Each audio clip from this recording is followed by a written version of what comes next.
I didn't go into this blindly. I've done a bit of research on this drone. It's a brushed, supposedly racing quadcopter. It looks really good. Looks sporty enough for me as a pensioner and all. Not quite. Movable camera, SD card slot hidden in there on the right hand side if you're struggling. Battery fastened in by the little Velcro strap, and an aerial that folds down. The battery only has one terminal. There's a camera moving up and down. The battery only has one terminal. It charges and discharges via the same port, and it's a 7.6 volt affair. Now, that's the bone of contention with this particular test we've done. The charger states 7.4 volts. Whether that's correct, I don't know. It's an official Hubsan charger, so it should do. But the battery of 7.6, we've had some really, really poor flight times. Could be depleted batteries, don't know.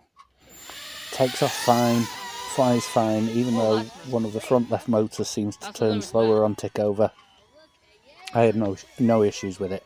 And the lag everyone said about the FPV, well, it didn't affect our flight performance with the goggles on, but I don't fly particularly fast anyway. So this is a line of sight test just to get it done. This corrupted the file for the video, so there's no video feed of this. We did some extra, which I'll show you now. So this is the beginning of the super short flight times with the batteries. We spotted something was wrong. These lasted under a minute each. Watched a couple of videos by J-Drone, who's also had issues, and he said about not only charging it with the Hubsan charger, but also looking at things like a Bugs 3 charger, or just trying other chargers to try and boost the batteries. It's hard to judge with 7.4 volt chargers and a 7.6 volt capacity battery. I ordered another battery off Amazon.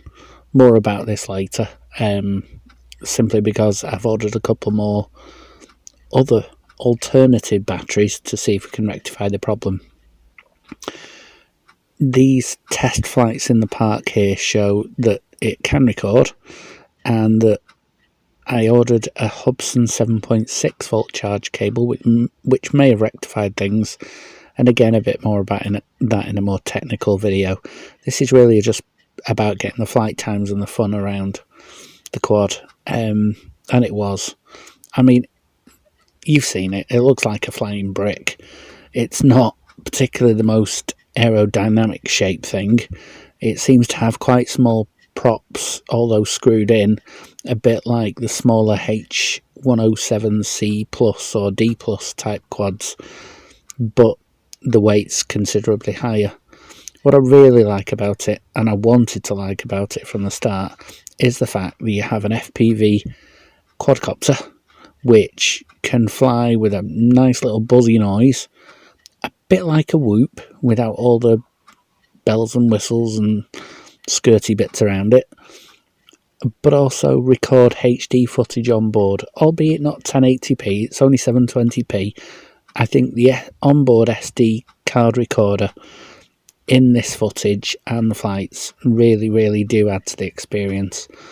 And whilst this isn't quite the quality you can see through the goggles are a lot poorer in some respects with a bit more snow. It's always good to see your flight afterwards with all these greens and blues in. Even if you do end up in multiple crashes trying to get it back, and we did, but that's all part of the fun. It's a very robust quadcopter. Like I say, it's built like a brick with some propellers attached. And as long as you get the flight times in with the battery, then it's well worth hanging on to, and that's hopefully, well, sincerely what I'm going to do. I like it in terms of, it's not quite a cinequad by any stretch of the imagination, but it's got a DVR on board which records, glitch-free 720p high-definition footage, and it doesn't do a bad job, even if we do a bad job flying it. It's a lot of fun for not a lot of money, and definitely a keeper for that reason. Thanks for watching, like and subscribe.